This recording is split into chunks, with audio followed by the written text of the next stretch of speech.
Alors, Bezrat Hashem, Parashat Vayera. Parashat Vayera, c'est une paracha riche dans les histoires sur le patriarche Abraham. Mais comme on a toujours expliqué, on explique toujours, c'est pas l'histoire, c'est pas un livre d'histoire, ni un livre amusant, qui a une histoire amusante qui est arrivée, ça nous plaît, chaque année c'est pas du tout, c'est des grands enseignements de patriarches, comme dit le Ramban, Maaseh Avot, Siman Labanim, tout ce qu'ils ont fait le patriarche, c'est un signe pour nous à apprendre et à pratiquer, et aussi dans l'histoire, ça va se projeter, c'est toutes leurs actions. Alors on va essayer de voir l'histoire d'Abraham Avinu. On sait qu'il accueille la Achnasat Orchim en accueillant les invités chez lui. Alors, on va commencer, avant de rentrer dans la paracha, un petit passage dans le Talmud. Il y a un passage dans le Talmud qui est assez intéressant, mais ça va nous aider aussi à comprendre deux morceaux de cette paracha cette semaine. Le passage est le suivant. Au début, quand le service du temple se faisait, alors il y avait une règle, premier arrivé, premier servi. Par exemple, il y a des Kohanim qui doivent sacrifier les animaux sur l'autel. Tu as 1000 Kohen sur place. Comment on va choisir un plus que l'autre? Alors on dit, tout celui qui veut le faire, qui court. Et premier arrivé à destination, ça veut dire ils doivent courir sur la rampe de l'autel. Une fois arrivé sur l'autel lui-même, c'est lui qui va faire le sacrifice. On parle d'une rampe que l'auteur de l'autel c'est 16 mètres. Ça veut dire qu'on doit monter sur une rampe et arriver sur le haut de l'autel. Et celui qui arrive en premier, c'est lui qui va faire le service.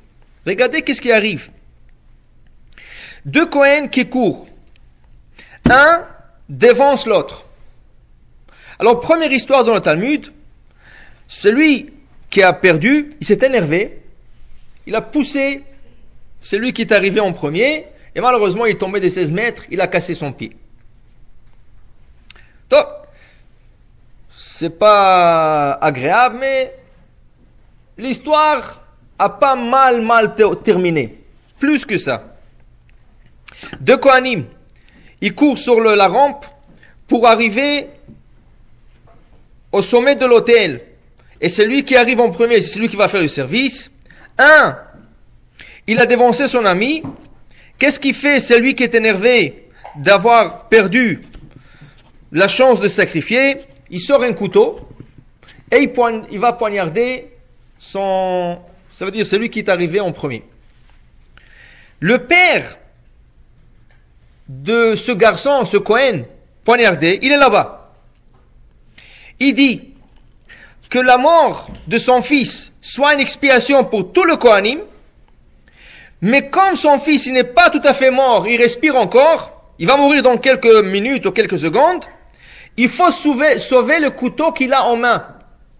Parce qu'une fois qu'il meurt, il va impurifier le couteau. Alors il faut prendre le couteau avant qu'il meure. La Gemara déduit, de là on comprend, que la pureté d'ustensiles du temple était plus important que leur vie. Au lieu de commencer à pleurer, ton fils est poignardé, ton fils il va mourir, tu es en train de pleurer, tu es en train de te faire des soucis sur un couteau. Maintenant, cette histoire, et après la Gemara raconte là-bas, à cause de ça, ils ont décidé de ne plus faire cette règle, premier arrivé, premier servi, ça va être plutôt des tirages au sort. Ça veut dire qu'ils vont choisir un certain nombre. Tous les Kohanim vont se ramasser autour d'un Kohen. Ils vont choisir un nombre, par exemple on va dire 25. Là, tous les Kohanim intéressés, ils sont autour. On leur dit, sortez un nombre de doigts que vous voulez. Alors ils vont, par exemple, un Kohen va sortir 2 doigts, l'autre il va sortir 3, l'autre il va sortir 1 doigt. Et le Kohen qui est au milieu, il va compter les doigts. Une fois arrivé au doigt numéro 25, celui qui son doigt a été touché, au 25, il va être choisi pour faire le service. C'est un tirage au sort. Maintenant, revenons à cette histoire de ce jeune Kohen qui a été poignardé dans le temple. Et le père qui est en train de dire, bon, que ce soit une expiation, mais il faut sauver le couteau. Cette histoire peut se traduire de deux manières. Ou que le père est complètement fou, est en train de perdre son fils, et lui maintenant il pense sur un couteau. Mais ton fils, il ne peut plus revenir à la vie. Le couteau, même s'il s'impurifie, on peut le purifier en mikvé. On peut le purifier en mikvé. Ça va prendre 7 jours de purification, mais on peut le purifier. Qu'est-ce que tu t'en fais maintenant pour le couteau au lieu de t'en faire pour ton fils? Alors ça veut dire que peut-être qu'il n'a pas d'intelligence du tout, le père. Ou de l'autre côté, Chachamim il peut voir ça d'une autre manière. Le père s'est tellement perfectionné ses qualités que pour lui, c'est vrai, son fils est en train de mourir, mais il s'est surmonté sur lui-même en disant, bon, ça c'est grave, mais je voudrais sauver et garder cet endroit saint de Akadosh Baruch Hu en pureté. Et je ne voudrais pas qu'un couteau s'impurifie. Ça veut dire qu'on peut le voir de deux manières, ou qu'il est sot, ou qu'il est très intelligent, et il est un homme très élevé spirituellement. Pourquoi je vous raconte cette histoire? Parce que dans notre paracha, on a le même dilemme. Ça veut dire, on a une suite des événements dans la paracha, et tous y mènent sur un sujet. Et on va voir de quoi il s'agit. Au début de la paracha, Avraham Avinu, Akadosh Baruch Hu s'est apparu à lui dans le plan de Mamré. Vous Yoshev Petach Oel, Kechom Hayom, il fait très chaud ce jour-là. Très très chaud. Au point que Rashi dit, aucun homme ne passe dans le désert, c'est impossible de sortir. Impossible de sortir ce jour-là. Avraham, il s'assoit au seuil de sa tente. Dit Rashi, Avraham s'assoit parce qu'il est malade. Pourquoi il est malade? La semaine dernière, la paracha conclut avec la circoncision d'Avraham. Il a 99 ans. Il vient de se circoncire. On se trouve à la 3e journée de la circoncision. La journée la plus douloureuse pour un bébé ou pour n'importe qui va se circoncire. C'est d'ailleurs la raison pourquoi durant 40 ans, les enfants juifs ne sont pas circoncis dans le désert. Parce que, comme ils bougeaient beaucoup dans le désert, ils étaient errants, ils bougeaient d'une place à l'autre, dans ce cas, ils avaient peur de circoncire leurs enfants. Chas v'shalom, si circoncis et le lendemain ils doivent déplacer, ça va être dangereux. 40 ans, ils ne sont pas circoncis. Alors Rashi nous explique, Avraham, il est malade. Avraham est fatigué, c'est le 3e jour d'après la circoncision, et Akadosh Baruch Hu, il vient le visiter. Akadosh Baruch Hu visite Avraham, mais Avraham, au lieu d'être content et de dire quel honneur, Akadosh Baruch Hu est venu me visiter et Akadosh Baruch Hu est venu me guérir, au lieu de ça, Avraham est triste. Et pourquoi il est triste? Dit Rashi, il est triste parce qu'il n'arrive pas à avoir des invités ce jour-là. Il n'y avait pas un jour où Avraham n'avait pas quelques invités à la maison. Je ne sais pas si c'est des dizaines, des centaines de gens qui passaient dans le désert. Mais ce jour-là, il n'y a aucun. Et Avraham, sa douleur, elle n'est pas physique, elle est plus spirituelle. Il n'y a pas des invités. Comment je peux passer une journée sans invités? Mais Avraham, tu es malade. Avraham, tu viens de passer une opération chirurgicale. Une circoncision. À 99 ans. C'est pas un bébé de 8 jours. 99 ans. Non. Pour lui, s'il n'y a pas la mitzvah de faire rentrer des invités chez lui, la journée ne passe pas bien. Donc, alors Akadosh Baruch Hu décide d'envoyer 3 anges à l'image de 3 hommes pour ne pas dire à Avraham, voilà, je t'envoie des anges. Là, il va dire, mais qu'est-ce que je vais faire avec des anges? Est-ce qu'ils mangent? Est-ce qu'ils boivent? Je n'ai pas besoin des anges, j'ai besoin des hommes. Alors, ils vont venir en forme des hommes. Veine, et voici, Shlosha Anashim, 3 hommes, Nitzavim Alav, ils sont devant lui. Qui veut dire que quand Avraham regarda le désert, il n'y avait personne. Tout d'un coup, il le voit. Mais ils ne sont pas tombés du ciel. Comment ils sont arrivés là-bas? Donc, ils ne rentrent pas dans la question. Rien que le fait qu'il y a 3 hommes, c'est déjà pour lui une joie. Qu'est-ce qu'il fait? Vayar, il voit. Vayar otzlikratam. Il court vers eux. Comment tu peux courir? Il y a 2 minutes, tu ne pouvais même pas te bouger. Tu étais assis. Le Ramban explique qu'il avait encore le bandage en train de se changer le bandage. Et Akadosh Baruch Hu vient le visiter. Et tu cours. Bon, lève-toi doucement. Non. Il commence à courir. La mitzvah est là, elle se présente. Je ne peux pas rester assis. Il commence à courir. Il commence à courir. Il arrive vers eux. Il se met par terre. Il se prosterne.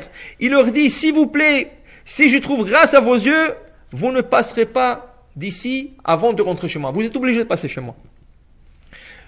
Je prendrai un peu de l'eau. Vous allez vous laver les mains. Vous allez vous asseoir sous l'ombre de mon arbre. Je prendrai un peu du pain. Vous allez manger. Et al-kharken. Et c'est rien qu'après que vous passerez. Après, faites ce que vous voulez. Rentrez rien que manger du pain chez moi. Top. Ils sont d'accord. Vaïmaer Avraham. Encore il court. Il a couru déjà à leur accueillir. Une fois qu'ils ont accepté, il court encore une deuxième fois. Où il court? Vaïmaer Avraham. Oela el Sarah. Il court vers Sarah. Il lui dit, Marie, fais vite. Shelosim kemach, 3 mesures de farine, solet, de la semoule, mieux que la farine. Lushiva siugot, fais-nous 2 gâteaux. Il donne des ordres à Sarah, vela baka ratz Avram. Et lui, il court une 3e fois, vers le troupeau. Là-bas, il trouve un veau tendre. Il va prendre le veau, va iten el anar. Il donne à son fils, Rachidi Ishmaël, il donne à son fils Ishmaël, il lui dit, voilà, lui, Avraham l'a égorgé, et il donne à Ishmaël de le préparer, de cuisiner, de rôtir, ou tout ce qu'il veut faire, pour qu'il le prépare pour les invités. Avraham lui-même, Vaïka chem'a vechalav, entre-temps que le veau est en train de se préparer, on va pas leur laisser attendre, c'est comme des restaurants. Il y a des restaurants qui vous disent, si dans 10 minutes vous ne recevez pas votre repas, le repas est gratuit. Alors Avraham déjà, il a dépassé ses publicités. Il ne veut pas laisser les invités attendre que le veau arrive. Qu'est-ce qu'il fait?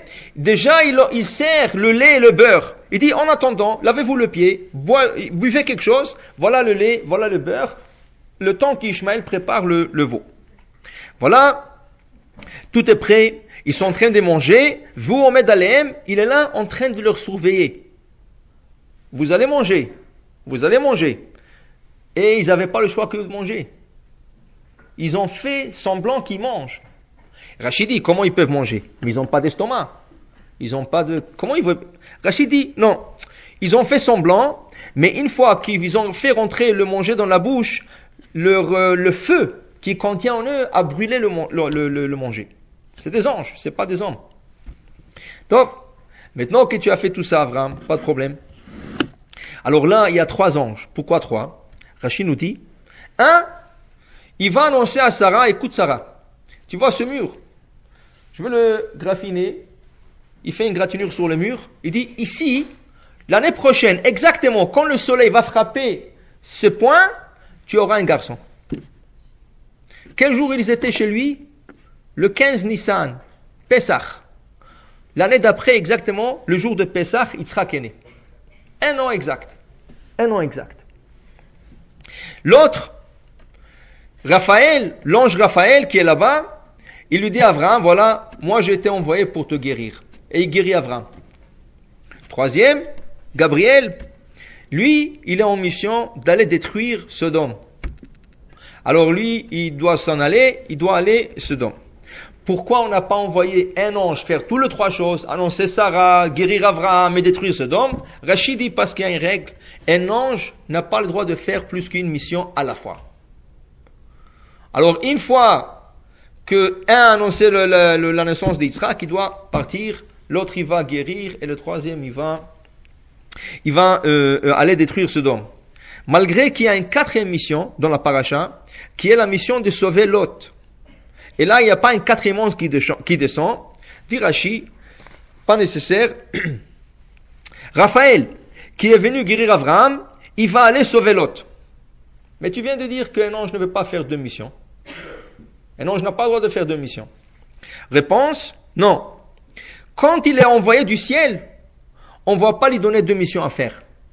Mais une fois qu'il est sur terre, il a terminé sa mission, et elle se présente une autre mission, là on va envoyer l'ange de faire la 2e mission. Alors une fois qu'il a guéri Avraham, on lui a dit à Raphaël, écoute, tu es déjà là-bas, va sauver Lot.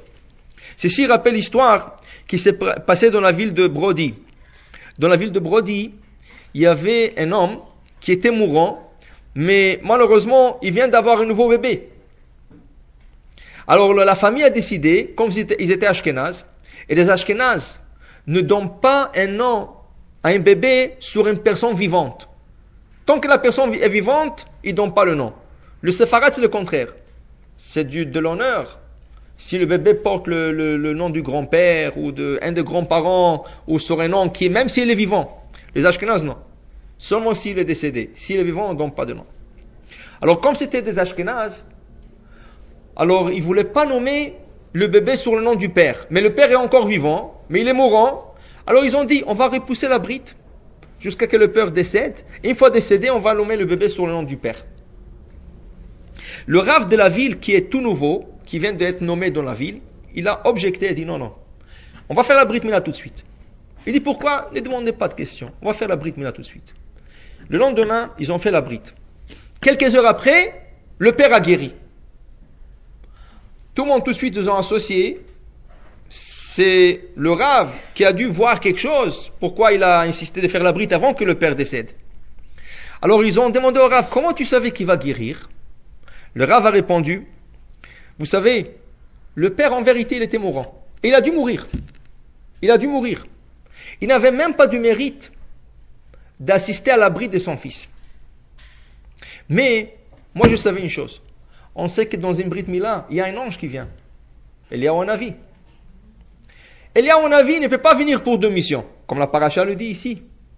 Mais une fois qu'il vient, on peut lui donner une deuxième. Une fois qu'il a fait la première, on peut lui donner un deuxième. Il est venu assister à la bride de ce petit, alors je fais une beracha que, comme il est venu assister, qu'il guérit le père, et c'est ainsi que c'est passé. Eliyahu Hanavi, il a guéri le père au même moment. Pour dire qu'un ange du ciel, on ne va pas l'envoyer pour 2 missions. Mais une fois qu'il est là, on va lui donner peut-être une deuxième mission à faire. Donc, ça c'est l'histoire d'Avraham Avinu. De là, on apprend une chose. On apprend que même si une personne elle a des exemptions d'une mitzvah, il ne faut pas qu'il les cherche. S'il veut vraiment le faire l'Eshem Shamaim, si une personne cherche à faire une mitzvah, même s'il y a une exemption qui se présente, si tu tiens à la mitzvah, il ne faut pas que tu cherches à t'exempter. Avraham, 99 ans, 3e jour de la Brit Mila, il ne peut pas bouger, il est malade, il est exempté. Akadosh Baruch Hu lui dit, Avraham, ne fais rien, je vais sortir un soleil comme quoi il n'y aura pas des invités qui passent. C'est Akadosh Baruch Hu qui l'exempte. Et Avraham, il a une douleur spirituelle. Pourquoi je n'ai pas invité? Et quand il vient, il court comme un petit enfant de 15 ans. Quand il ne pouvait pas bouger avant. Je ne cherche pas des exemptions. Je cherche à faire la mitzvah. Celui qui cherche à faire, on lui donne l'occasion de faire. Je vais raconter 2 histoires que j'ai vues dans un livre, Tufchaya Biou. Il raconte là-bas sur une femme, veille de Pessah, en train de couper des légumes, sans faire attention, elle a coupé son doigt. Mais c'était très profond.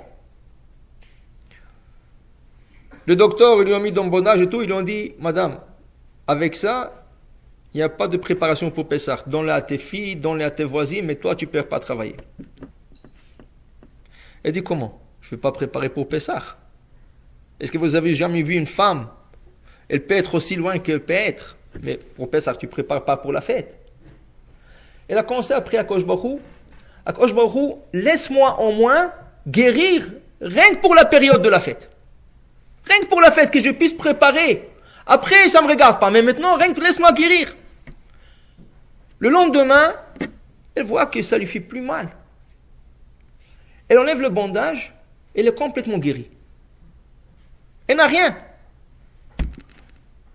Elle a remercié Akadosh Baruch Hu, et elle et ses filles sont mis au travail, préparation pour Pessah, les salades, tout ce qu'on a besoin pour les soupes, le gâteau, tout ce qu'il faut pour Pessah. Elle a remercié toute la fête, elle a remercié Akadosh Baruch Hu. Chol HaMoed, la mi-fête, elle habite Israël, elle descend pour sortir les ordures. Et vous savez, des femmes en Israël, elles ne sont pas si chanceuses pour sortir les ordures parce que dans la chambre des ordures, il y a plein de chats. Des chats. Et les femmes là-bas, elles sont terrifiées des chats. Parce que les chats, ils tombent partout. Cette femme, elle descend. Elle a l'habitude, elle descend avec les sacs d'ordures. Elle rentre dans la chambre, elle a surpris un chat qui était en train d'ouvrir des sacs là-bas. Le chat a sauté sur elle et lui a graffiné toute la main. Pire qu'au début. Elle est partie chez le docteur, elle a dit, maintenant il n'y a rien à faire. Il lui a mis le bandage. Mais maintenant elle a dit, pas grave. Je demandais à Akadosh Baruch Hu, moi pour la fête, j'aurais la chance de faire des préparations, il m'a donné la chance, il m'a fait un miracle. Pas besoin de plus que ça. Maintenant il peut retourner au bandage. Pour dire, c'est lui qui veut, et il prie, Akadosh Baruch Hu lui donne la chance de faire. Une autre histoire que j'ai vue, un homme qui habite la Pologne, on parle de ça à 300 ans, et il a une maladie d'intestin. Ce qui a fait qu'il ne pouvait pas arriver à la prière du matin à temps. Vous savez que la mitzvah de la prière du matin, c'est sûr c'est de la faire, mais pour un homme, c'est pas rien que pour la faire. C'est de la faire en public, en présence de 10 hommes. On appelle ça tfila batzibur, une prière en public. Il y a des hommes qui arrivent à la moitié de la prière, il y en a qui se rattrapent, ou avant ou après, mais la mitzvah, c'est d'être parmi les 10 premiers à la synagogue. Le 10 premiers reçoit une récompense incroyable. Cet homme-là, comme il avait une maladie d'intestin, il a dû se retarder à la maison le plus possible et aller le plus tard possible à la prière. Ce qui a fait que toujours il arrivait à la moitié de la prière. Il prie à Akadosh Baruch Hu, je veux arriver au début. Je suis déjà levé. C'est pas que je dors et je me lève tard. Je suis déjà levé, mais j'ai des empêchements. Je veux arriver à la prière. Un jour, il décide, quoi qu'il arrive, il va aller à la prière tôt. Alors il va. Le premier jour, ça allait bien. Le deuxième jour, il dit, tu sais quoi, peut-être je irai un peu plus tôt, 5 minutes plus tôt. Il va, ça va bien. Troisième jour, au bout d'une semaine, il est arrivé à être parmi les 10 premiers. Il va se faire vérifier chez le docteur, il a guéri complètement. Comment ça marche? Si quelqu'un il a un empêchement de faire une mitzvah, il faut comprendre l'empêchement vient du mauvais penchant, Yetzirah. Le Yetzirah, il met des obstacles. À chacun, il va mettre des différents obstacles. Ça peut être une maladie, ça peut être un empêchement banal. La voiture, il a une crevaison de pneus, il n'arrive pas à faire la mitzvah. Ça peut être n'importe quoi. Mais le Yetzirah, il a toujours le bâton qu'il doit mettre dans le roue. Maintenant, la personne qui surmonte ces bâtons, le Yetzirah dit, avec celui-là, je n'ai rien à faire. Il le quitte, il le va. Il va chercher quelqu'un d'autre. Alors, celui qui vraiment, il veut faire quelque chose, il doit se surmonter sur lui-même d'abord. Il doit dire, je veux le faire. Avec tous les empêchements, je veux le faire. Si tu te dis comme ça, celui qui veut, on lui aide de le faire. Abraham, il avait l'empêchement de la brite, une chirurgie. Il ne peut pas se lever, mais il a dit non. Si je vois des invités, je dois courir vers eux. Il a commencé à courir, il a guéri complètement. En courant, il a guéri. Ce qui n'est pas normal, c'est un miracle. Oui, mais oui. Quand tu veux, tu peux le faire. Donc, de là, Chachamim, ils ont appris l'importance d'Achnasat Orchim. En passant, tout ce qu'Abraham va faire aux anges, Akadosh Baruch Hu fera à ses enfants. Abraham a donné du pain aux anges. Vekra patlechem. Akadosh Baruch Hu va donner du pain à ses enfants. La manne. Quand le Bnei Israël vont être dans le désert 40 ans, il y aura du pain qui va tomber du ciel. Grâce à Abraham, tu as donné du pain à mes enfants, les 3 anges. Moi aussi, je donnerai du pain à tes enfants. Abraham a dit, je donnerai de l'eau.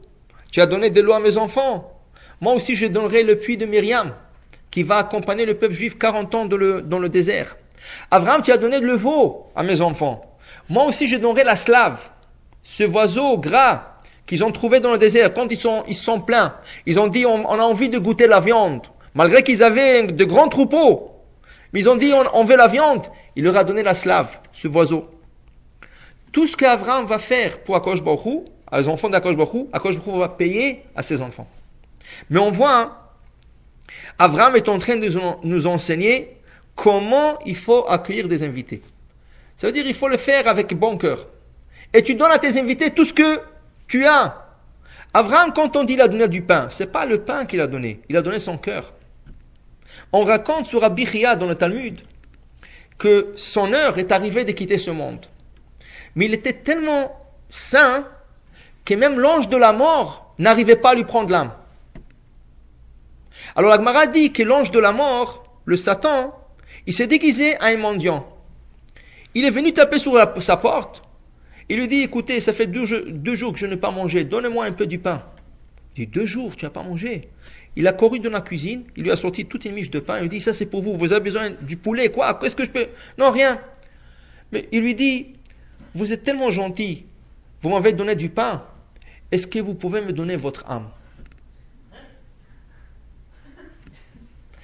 Rabbi Chia, il a compris, il est devant qui? Il a compris qu'il est devant le Satan. Il lui a dit, j'ai pas de problème. Même ça, il lui a donné.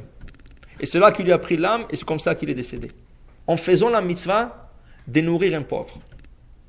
Maintenant, ils disent, le commentateur, ils disent, si on doit parler de Rabbi Chia, qu'est-ce qu'on va dire de lui?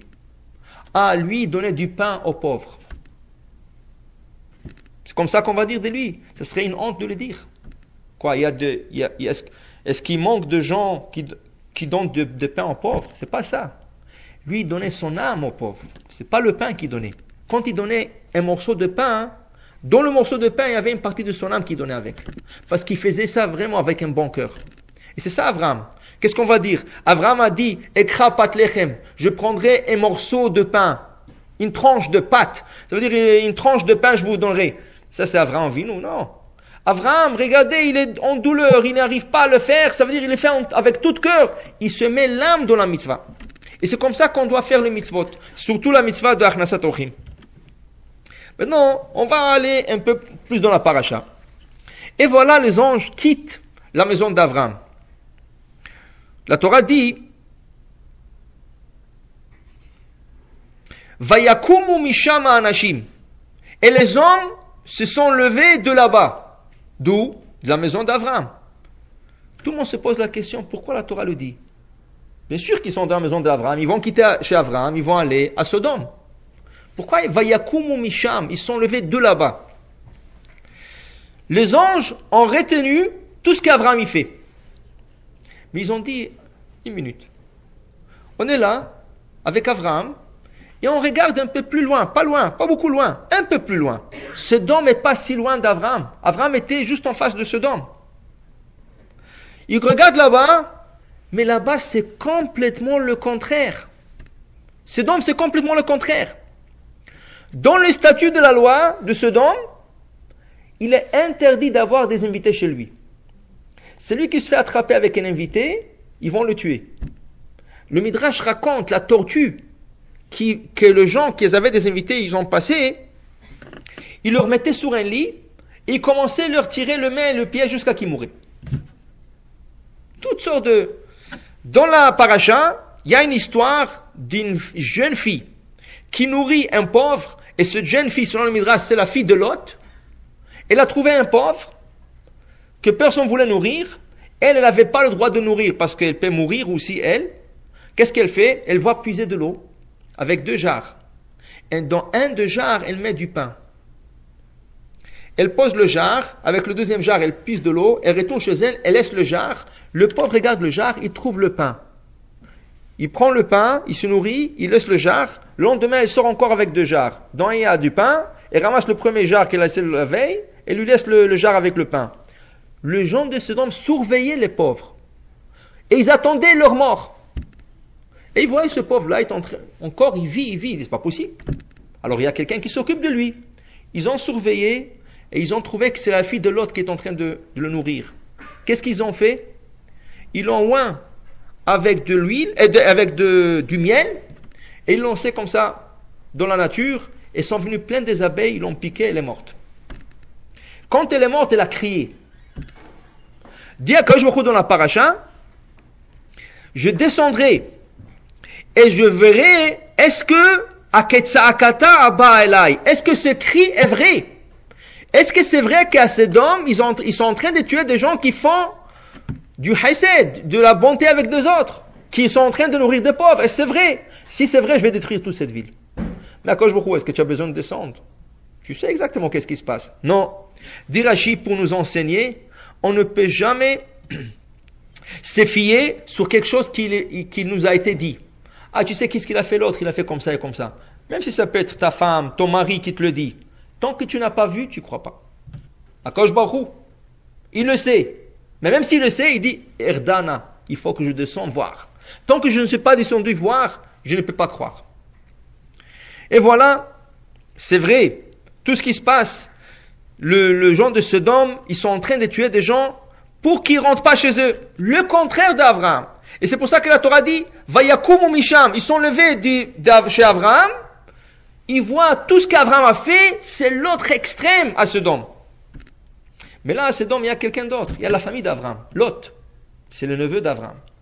Lot, qui est nommé ce jour-là comme le juge de Sodome, parce qu'il est devenu un homme important, c'est le neveu d'Abraham. Voilà, il est assis au seuil, aux portes de Sodome, et de loin, il voit deux hommes arriver. Ces deux hommes sont Gabriel et Raphaël. Raphaël pour le sauver, Gabriel pour détruire la ville. Lui, il ne sait pas que c'est des anges. Il va trouver que c'est des anges. Il leur dit, s'il vous plaît, vous êtes obligés de passer chez moi. Obligés. Seulement, faites un petit détour, faites comme si vous faites un petit tour, et vous rentrez par la porte en arrière de la maison. Ne rentrez pas par la porte de devant, la porte en arrière. Pourquoi? Parce que je n'ai pas le droit de vous accueillir. Si je me fais attraper, ils vont me tuer. Alors, vous rentrez par la porte en arrière. Ils ont dit non. Barechov Nalin, on dort dans la rue, on n'a pas peur. Il dit non, non, non. S'il vous plaît, vous êtes obligés. Il leur supplie, jusqu'à qu'ils étaient d'accord de rentrer chez lui à la maison. Maintenant, comprenez une chose. Ça, c'est un risque de vie. Ils vont le tuer. Ils vont le tuer. Mais il est en train de le faire. La seule exigence, s'il vous plaît, vous ne lavez pas le pied. Pourquoi? Dit Rashi. Il a peur de se faire attraper. Et s'ils vont lui dire, mais ça fait 2-3 jours que ceux-là, ils sont chez toi, tu nous as rien dit? Il va leur montrer leurs pieds qui sont sales encore avec le sable de la route. Non, il vient d'arriver. Il vient d'arriver. Ça veut dire, il le fait, mais il a peur de ce qui est en train, mais il veut le faire. Mais ça, c'est un risque de vie. Donc, ça n'a pas pris longtemps, et toute la ville a su que l'autre, il a des invités. Ils viennent tous, sans exception, dit Rashi. Même pas un qui a objecté l'idée de frapper sur la porte de l'autre et exiger qu'il sorte ses hommes pour leur tuer.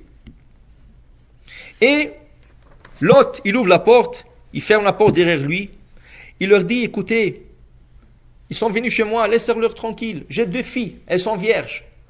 Je sors les 2 filles, faites ce que vous voulez avec, mais ne touchez pas mes invités. Alors ils ont accepté, oui, tu peux sortir tes filles, mais eux, on va leur tuer quand même. Là, les anges lui disent à l'autre, rien à faire. Ils l'ont tiré dedans, ils ont fermé la porte, et là, ils ont sorti une lumière de la maison, et tous, ils étaient aveuglés par la lumière. Ils ne pouvaient pas supporter la lumière. Ils ne trouvaient même pas la porte. Ils n'arrivaient même pas à trouver la porte. Et là, il lui dit à l'autre, alors, qu'est-ce que tu as à dire? Est-ce que tu peux leur défendre? Parce que l'autre a essayé de défendre. Non, écoutez, c'était l'incident, c'est par le hasard, parce que vous êtes des étrangers. Ils disent, rien à faire. Rien à faire. On doit détruire cette ville. Alors maintenant, tu vas parler à toute ta famille. Si tu as des filles mariées, si tu as de beaux-fils, de belles-filles, n'importe qui est dans la ville que tu veux sauver, dis-leur sur le moment, ce soir, vous quittez. Le lendemain matin, dès que le soleil se lève, la ville est détruite. Alors ce soir, vous quittez. Et l'autre a essayé, rien à faire. Il est parti parler à ses beaux-fils. Ils sont moqués de lui. Tu crois qu'Akadosh va détruire Sodome? Tu sais qu'est-ce que c'est Sodome? Sodome, c'était une grande ville. Elle a beaucoup de pouvoir, beaucoup d'argent, beaucoup tout ce que tu veux. C'est impossible que ça va arriver. Il n'a pas le choix que de quitter avec sa femme, avec ses 2 filles. Et même ça, les anges l'avertissent. Ils lui disent, fais attention, quand tu te sauves de la ville, vous n'avez pas le droit de vous tourner et voir comment la ville est détruite, parce que vous n'avez pas de mérite plus que ça. Vous savez pourquoi? Vous êtes sauvé grâce à Abraham. Tu as la chance, tu es le neveu d'Abraham. Tu n'as aucun mérite. Il n'y a pas de mérite pour toi d'être sauvé. C'est grâce à Abraham. On vient de venir chez Abraham. Comme tu es son neveu, tu vas être sauvé. Puisque c'est le cas, tu n'as pas le droit de regarder en arrière. Tu n'as pas le droit de voir comment ils vont mourir et toi tu vas être sauvé. Tu n'as pas ce mérite. La femme qui ne pouvait pas prendre le fait qu'elle doit quitter ses 2 filles qui sont mariées dans la ville et ils ne veulent pas quitter, En sortant, elle a regardé en arrière quand la ville est en train de se faire détruire. Elle a tourné en monument de sel. Top. Ça, c'est la deuxième histoire dans la paracha. Et encore, on doit se poser, ça c'est une plus grande question maintenant. Alors, qui est plus grand? Lot ou Abraham? Apparemment, Abraham, qu'est-ce qu'il a fait? Il a vu des invités. Bon, il a de la douleur, il n'arrive pas à se lever. Il se surmonte sur lui-même, sur sa douleur, et il va chercher des invités. Très bien, très bien. Mais Lot, il se donne la vie. Lot, il se donne la vie. Il a pris un risque de vie. Ça veut dire que s'ils s'attrapent, ils vont le tuer. Il peut rien faire. Mais il a quand même insisté. Eux, ils ont dit, on va dormir dans la rue. Et lui, il a insisté, non, vous rentrez chez moi. Alors pourquoi on lui dit, les anges lui disent, ne tourne pas en arrière, parce que tu n'as aucun mérite. Tu ne mérites pas d'être sauvé. En vérité, tu dois mourir comme eux. Mais parce que tu es le neveu d'Abraham. Alors tu mérites d'être sauvé. Grâce à Abraham. Comment tu dis ça? Ça va. Mais avec tout ça, il est tzaddik. Même s'il habite dans une ville. C'est vrai. Mais c'est comme quelqu'un qui est tzaddik. Qu'est-ce qu'Abraham a dit? Abraham, quand il a prié pour Sodome, qu'est-ce qu'il a dit? Peut-être il y a 50 hommes justes. Peut-être il y a 40.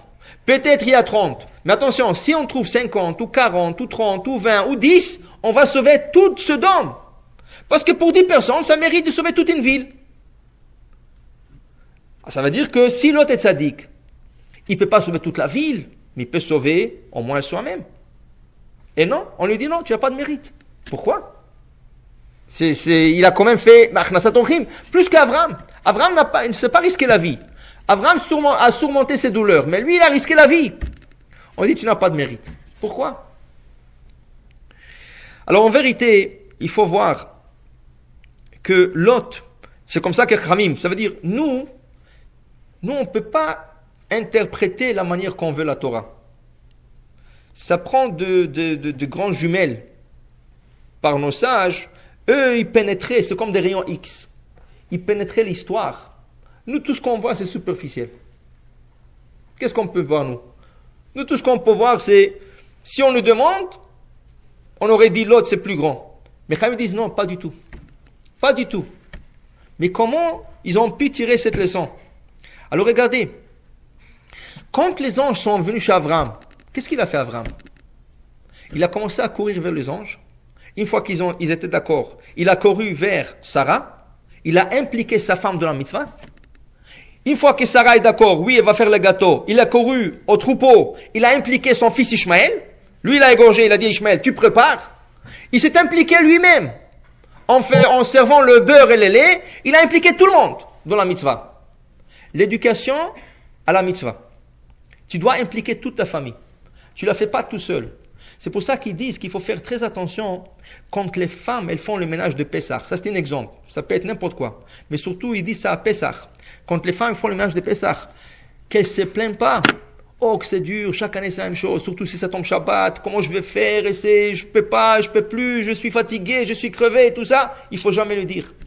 Au contraire, il faut prendre les enfants et leur dire, écoutez, on va tous travailler, c'est pour la mitzvah, et vous allez avoir le mérite. C'est comme ça qu'on bâtit l'amour vers la mitzvah. Mais si le fils ou la fille, ils sont jeunes, et ils voient que la mère est en train de s'évanouir presque, et de dire, elle est en train de transpirer, alors quand ils vont grandir, mais pourquoi je vais faire tout ça? Maintenant je suis chez ma mère, mais quand je vais grandir, je vais éviter tout ça. Je vais éviter tout ça. Alors le meilleur cas, c'est quoi le meilleur cas qu'ils vont faire? Ils vont dire à leur femme, on va à l'hôtel. On va pas souffrir comme ma mère, moi je peux me permettre, je vais à l'hôtel, je vais pas me casser la tête. On ferme toute la maison, on n'a pas à nettoyer. Ça c'est le meilleur des cas.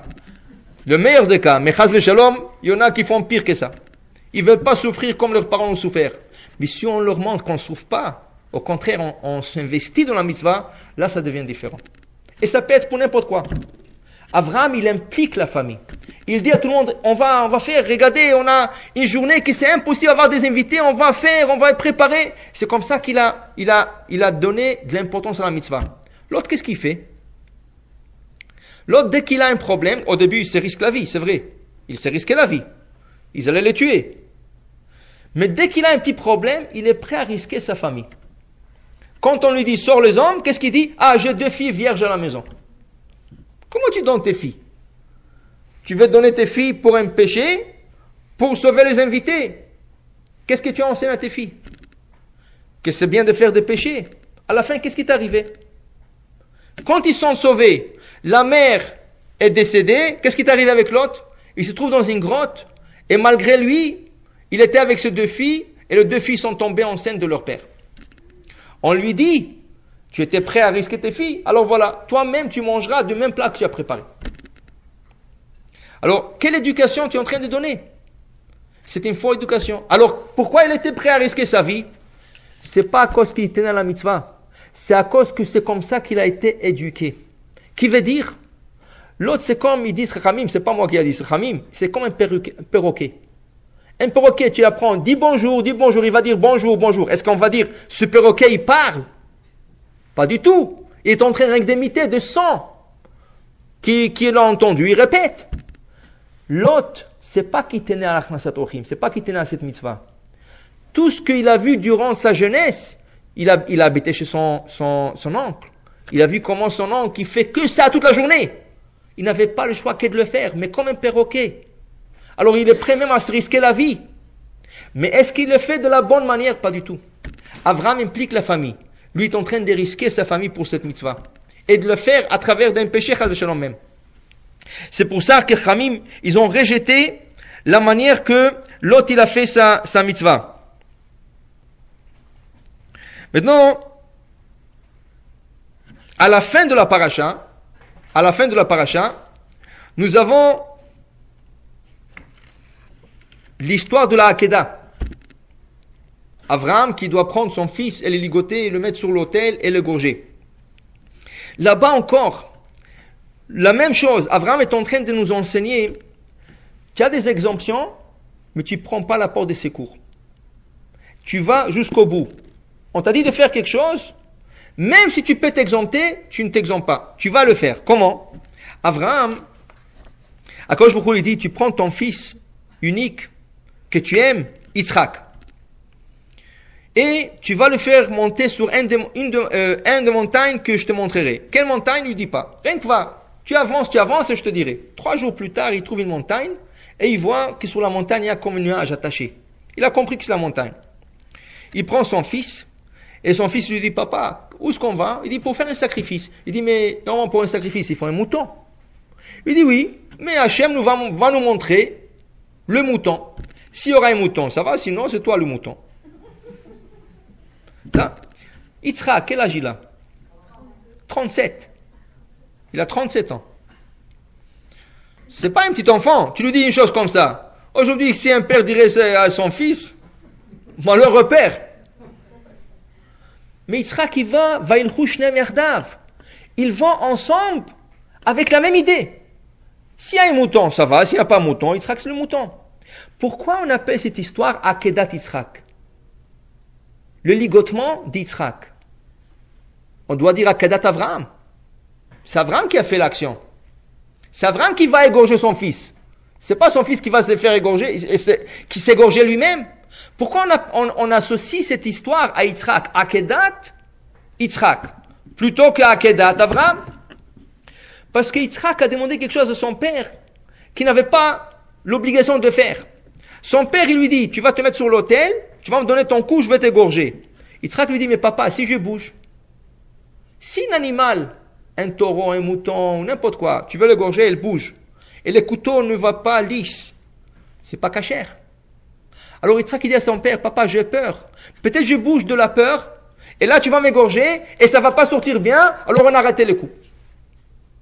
Alors il demande à son père, tu vas me ligoter. Tu vas m'attacher que je bouge pas. Mais c'est Yitzhak qui a demandé à son père. C'est pas Abraham qui lui a dit de faire. Alors c'est pour ça qu'il s'appelle Akedat. Le ligament de Yitzhak, c'est Yitzhak qui a demandé qu'on le ligote. Sur l'autel. Et là, tous les deux, ils sont d'accord, ils construisent l'autel, le bois ils sont là, le feu est là, on met Yitzhak, on le ligote, voilà le couteau de sang. À la dernière minute, il y a un ange qui vient du ciel. Non, Abraham, arrête. Tu n'as pas à le faire, c'était une épreuve. Tout ce que tu as à faire maintenant, de détacher tout, enlever Yitzhak et partir chez toi à la maison. La Torah nous dit qu'Abraham n'est pas d'accord. Non. On est venu jusqu'ici 3 jours, je l'ai déjà attaché, il faut que je le sors un peu du sang. Il dit non, va'al ta'as lo mouma, même pas une goutte. Tu toucheras pas Yitzhak. Il dit non, alors je quitte pas ici. Moi je suis venu faire un sacrifice. Vous n'allez pas m'empêcher de faire la mitzvah. Dit Abraham, comme ça il dit. Vaïsa enav, il lève ses yeux, et tout d'un coup, il y a un bouc qui est pas loin, qui est attaché par avec ses cornes, ils sont attachés dans un buisson. Alors on lui dit, Abraham, il dit, voilà, ok. Alors il dit, va prendre le bouc et tu vas le faire comme sacrifice. Il n'y a pas de mouton, il n'y a rien. Alors tu tiens absolument à faire la mitzvah, va le prendre et va l'égorger. Qu'est-ce qu'Abraham est en train d'enseigner? Normalement, un autre père, qu'est-ce qu'il aurait fait? Dès qu'on l'aurait dit, tu n'as pas à le faire, il aurait pris son fils, vite, on retourne à la maison. Avant qu'on nous demande de faire quelque chose d'autre. Lui dit non, je suis venu pour une mitzvah, je ne quitterai pas avant de faire la mitzvah. Il a insisté qu'il fasse un sacrifice, que ce soit humain, que ce soit animal, il va faire un sacrifice. Akadosh Baruch Hu lui a donné la chance. Encore Abraham, depuis le début de la paracha jusqu'à la fin, ça c'est la fin de la paracha, est en train de nous montrer, ne cherche pas des exemptions. Si tu dois le faire, fais-le. Et si tu ne dois pas le faire, tu ne le fais pas, mais au moins quand tu es obligé de déjà le faire, fais-le comme il faut. Et ça peut être dans beaucoup de choses dans notre vie. Beaucoup de choses. Par exemple, on donne toujours cet exemple, mais il est tellement vrai, surtout dans la communauté séfarade. Les Ashkénazes, ils n'ont pas ce problème. Quand on arrive dans une fête, c'est quoi la première question? Tout est bien dressé, tout, mais c'est quoi la première question qu'on se pose? Le pain, c'est maisonnot ou amoti? Pourquoi tout le monde se pose cette question? Je vais me commencer à me laver les mains, je vais m'asseoir et après il faut Birkat Amazon. Tu parles de combien de temps? Tu parles exactement peut-être 6 à 10 minutes de plus. Netila c'est 2 minutes. Birkat Amazon 4-5 minutes, pas plus. Alors tu te poses la question, le pain c'est maisonnot ou amoti? Parce que je vais pas me laver les mains. Mais qu'est-ce que ça te dérange? Vous savez, les Ashkénazes, ils n'ont pas du tout ce problème. Chez eux, que ce soit un brit, que ce soit un bar mitzvah, que ce soit un mariage, n'importe fiançailles, n'importe quoi, toujours ils se lavent les mains. Ils rentrent, la première question, où est le pain? Où est le pain? Ils ne se posent pas le maisonnot. Le pain déjà est amoti, c'est clair. Où est le pain? Dès qu'ils voient le pain, tout le monde, ils vont comme des soldats, ils se lavent les mains, ils s'assoient à table, ils font le moti. Ça c'est une éducation. Parce qu'on ne cherche pas des exemptions. On cherche à faire la mitzvah. Et la mitzvah, quand on vient pour un repas, c'est quoi la mitzvah? Du pain. Pourquoi on appelle ça seouda? Un repas. Un repas sans pain, c'est pas un repas. Même samedi matin, quand les gens vont pour une kiddush dans une synagogue, on est obligé d'avoir du mezonot. Minimum. Ça veut dire que quand on termine la prière shachrit à la synagogue, et le kal descend dans la salle de fête ou n'importe où, et ils vont faire le kiddush, on est obligé d'avoir à table du pain mezonot. Ça veut dire celui qui goûte le kiddush à la synagogue, il est obligé d'avoir à côté de lui quelque chose mezonot. Ça peut être des crackers, ça peut être des galettes, ça peut être n'importe quoi, mais il faut que ça soit mezonot. Sans mezonot, tu ne touches pas au kiddush. Parce que un kiddush est là-bas comme souda. Maintenant, souda, c'est quoi? C'est du pain.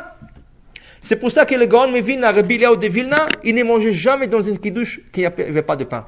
Pour lui, kiddush, tu fais le kiddush samedi matin, tu te laves les mains pour amoti. Il n'y a pas de mezonot.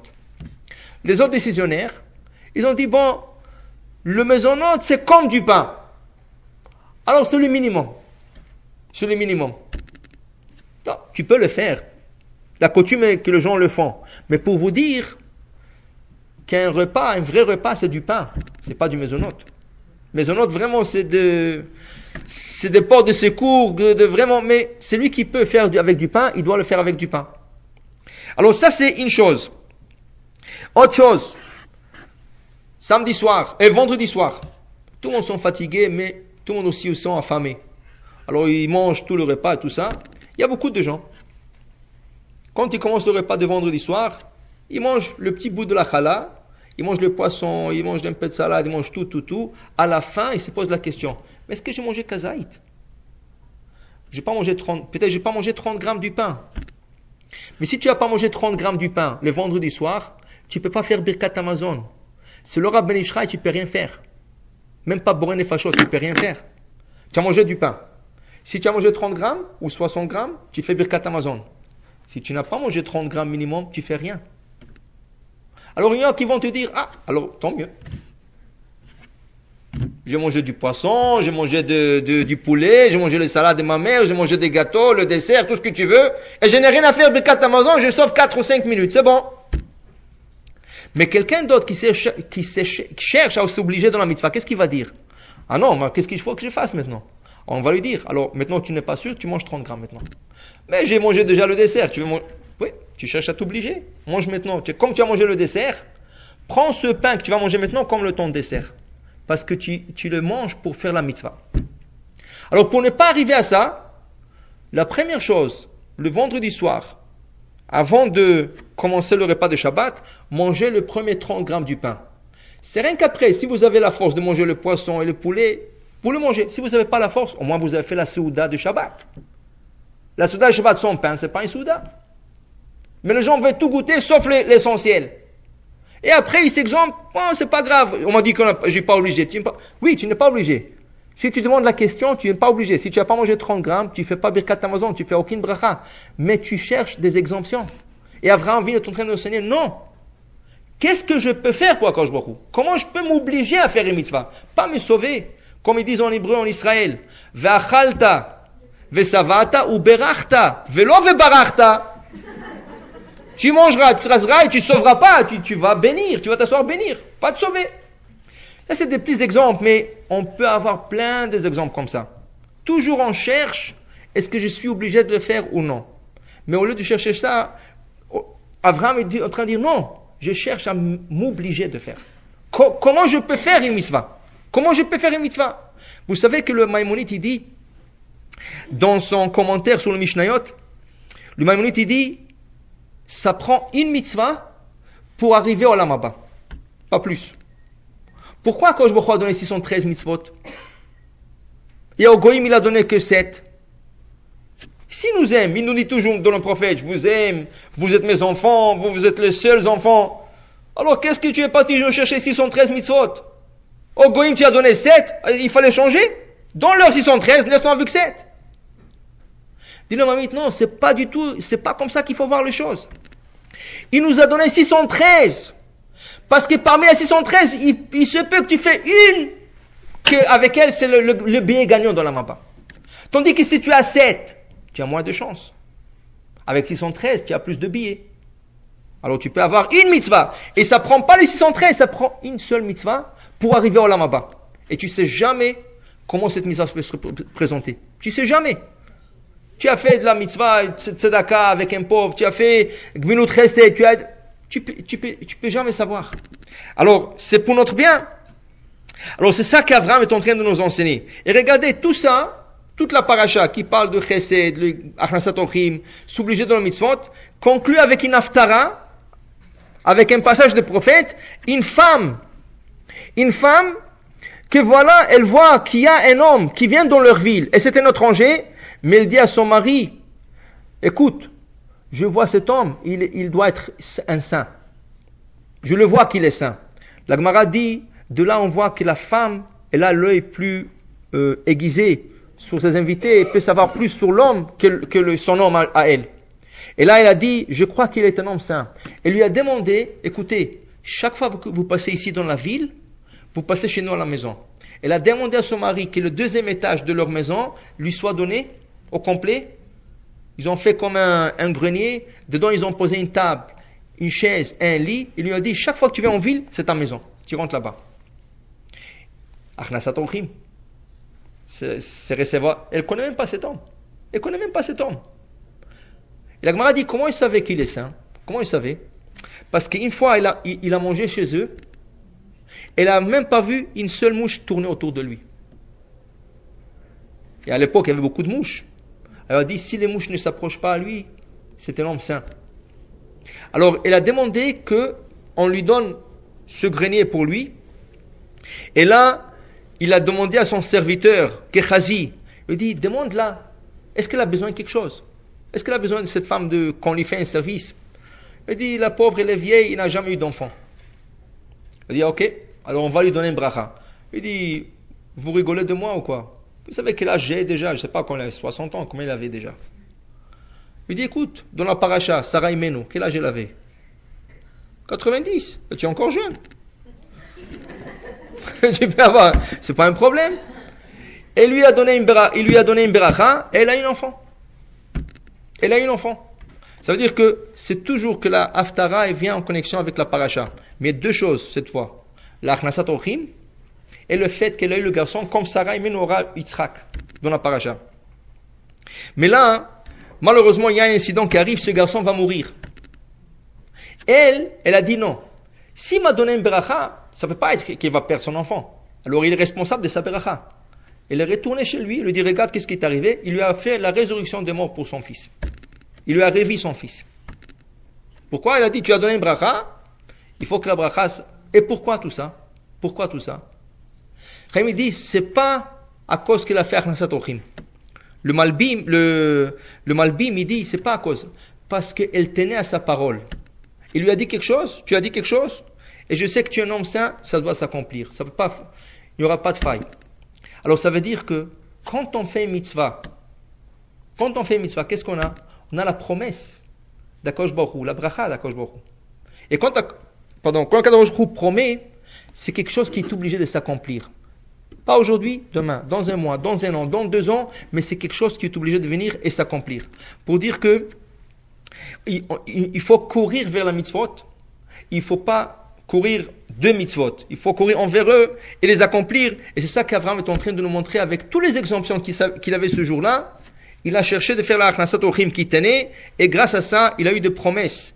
Il a eu la promesse d'avoir un garçon, il a eu la guérison pour lui-même, et il a eu la chance de sauver son neveu.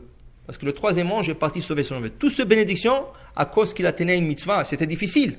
Mais rappelez-vous que chaque fois qu'il y a un empêchement, c'est le Yetzara. Et celui qui surmonte, le Yetzara dit, je n'ai rien à faire avec lui. Il quitte, et il va chercher un autre client, et cette personne aura la chance d'accomplir tout le mitzvot qu'il voudra.